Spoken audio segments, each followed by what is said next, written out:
Ever since the Revolution, when muskets were the steady companions of Continental Army riflemen, efforts have been made by the United States government to continuously improve the performance of military firearms. In 1777, the first official muskets were built in Springfield, Massachusetts. Only accurate to about 50 yards, their limited range challenged weapon makers to develop a firearm that could be more accurate at much greater ranges. In 1841, a rifled musket, popularly known as the Mississippi rifle, became the first percussion-designed firearm. That breakthrough led 10 years later to a weapon that could hit a target out to 300 yards, the mini-ball rifle, which was made famous during the Civil War.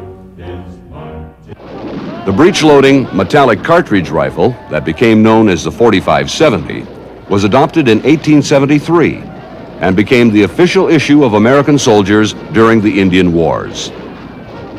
Adopted just in time for the Spanish-American War of 1898 was a bolt-action, magazine-fed weapon made by Krag Jorgensen.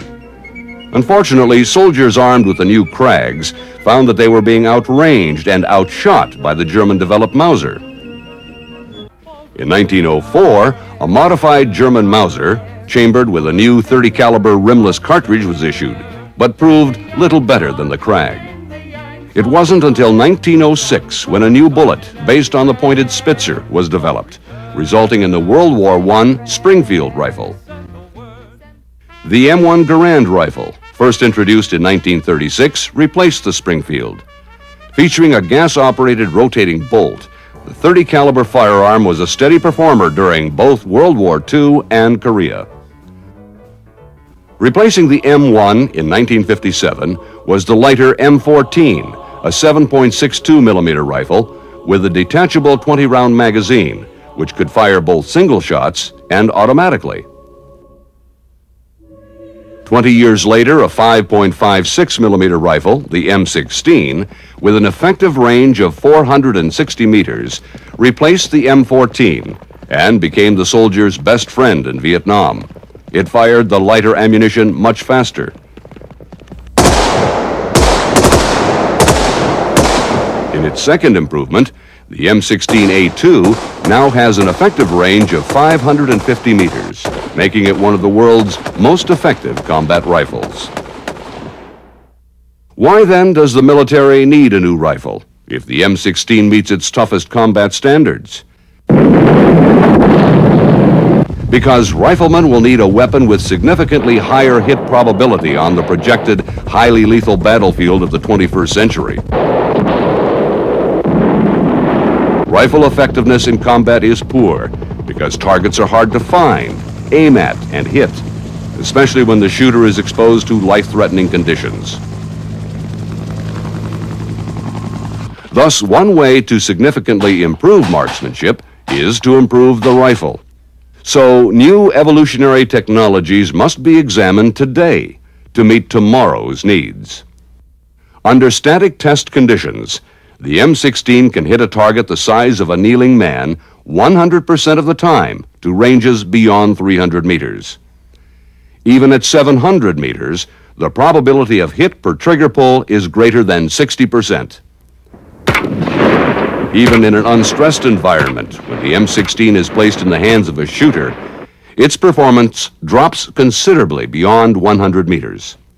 In the Army's standard record fire course, the probability of hitting targets at 300 meters is less than 70%.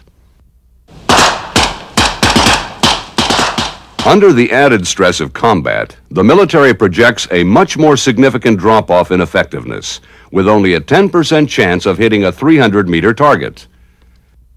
To meet this challenge, the Defense Department has begun an intensive search for a weapon technology that will at least double the effectiveness of the rifleman in combat.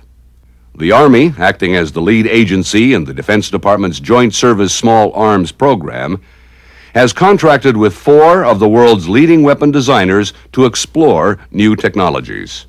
One way to increase hit probability is to fire more than one projectile per trigger pull.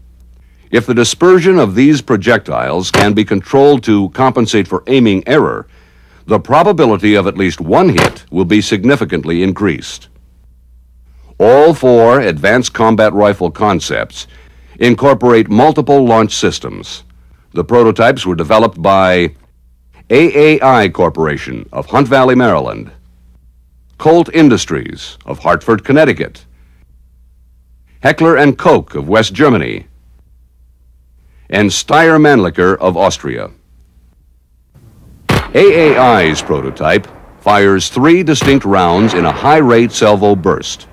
The 3 rounds, fired at a rate of 1,800 rounds per minute, are perceived by the shooter as 1 round. The weapon will also fire 1 round per trigger pull in a semi-automatic mode. The magazine holds 30 rounds. The long profile of the weapon aids the shooter in the quick or point-fire situation. The iron sights can be replaced with an optic sight for longer range engagements. The AAI weapon fires a 10.2 grain steel dart called a flechette. These fin-stabilized projectiles are fired at a muzzle velocity of 4,600 feet per second. The projectile's low drag and high velocity produce an extremely flat trajectory. The flechette's low muzzle impulse permits greater control of the salvo burst.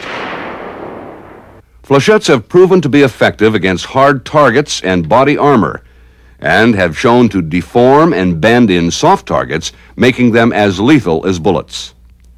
The Colt weapon has evolved from the M16A2 design. It incorporates a muzzle brake compensator to reduce and control muzzle climb, and an oil spring buffer to reduce perceived recoil from moving parts. Human engineering designs have resulted in a weapon with a sight rib for point fire and an adjustable buttstock to better fit the shooter. Like the M16, the magazine capacity is 30 rounds. This weapon can also be fitted with either iron or optic sights. The 5.56 millimeter duplex ammunition contains 2 bullets in the same cartridge case.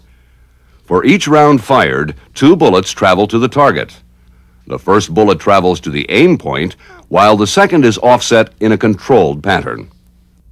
In addition to the duplex ammunition, the Colt weapon can also fire the current M16 NATO standard round. The round would be used primarily for long-range engagements. The Heckler & Koch prototype, like the AAI, fires a 3-round salvo burst. From there, the similarities end. H&K's bullpup design, so described because its working mechanism is housed in the stock, fires caseless ammunition. By eliminating the extraction cycle, it can fire a salvo burst at a rate of 2,100 rounds per minute. The weapon also fires single shot or fully automatic at 400 rounds per minute.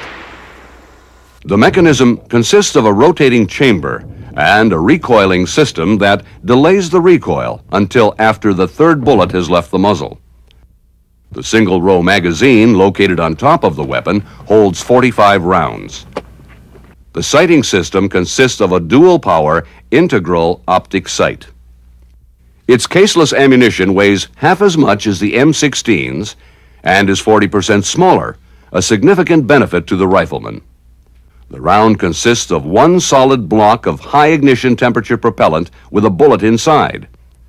H&K's weapon and ammunition, with the exception of the optic sight, is identical to the G11 rifle being tested by the German government. The Steyr weapon, also a bullpup configuration, is the simplest design of all the prototypes. Its cylindrical plastic-cased flechette ammunition is fed in a straight line from the magazine into the chamber, which rises to the firing position. The weapon fires single shot, or a 3-round burst, at a rate of 1,200 rounds per minute. The current magazine capacity of the weapon is 24 rounds. The Steyr weapon can be configured with iron, or dual-power optic sights. Its plastic telescope cartridge weighs half as much as the M16 round and is ejected from the bottom, eliminating ejection problems with left or right-handed shooters. The round features a side-initiating primer and fires a flechette at 4,900 feet per second. The various technologies represented by these four concepts will be evaluated in a field experiment with Army and Air Force shooters on a specially designed range. As a control measure, the M16A2 rifle will be used alongside the new weapon prototypes.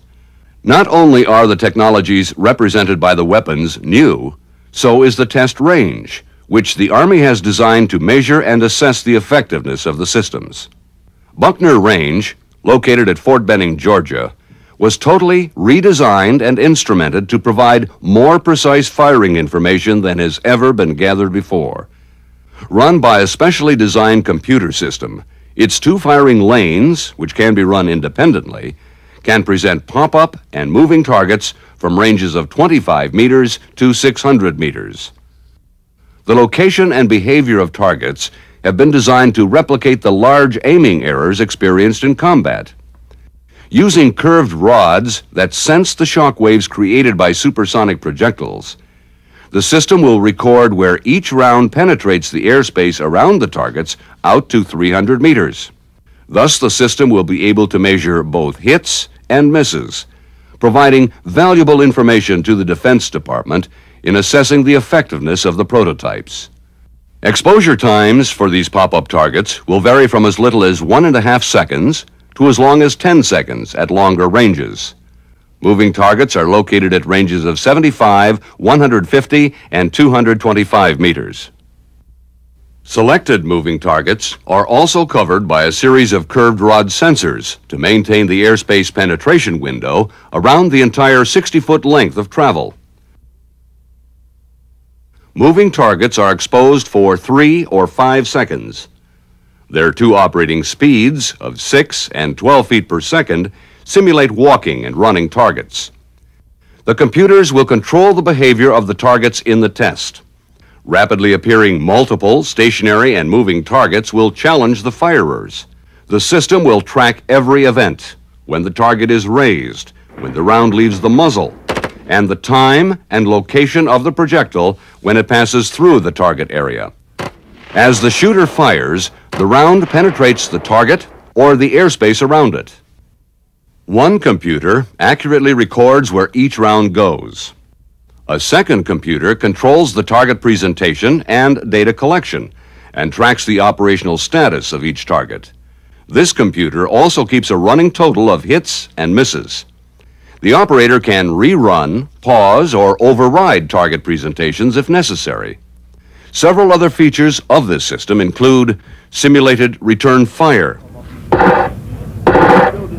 which can be triggered if an exposed target is not engaged within a specified amount of time, audible hit indicators, and monitors to record the heart rate of the shooters. To further stress the shooter, the Army and Air Force participants will exercise just before firing and will have the added pressure of team competition. But the primary stress comes from the range itself.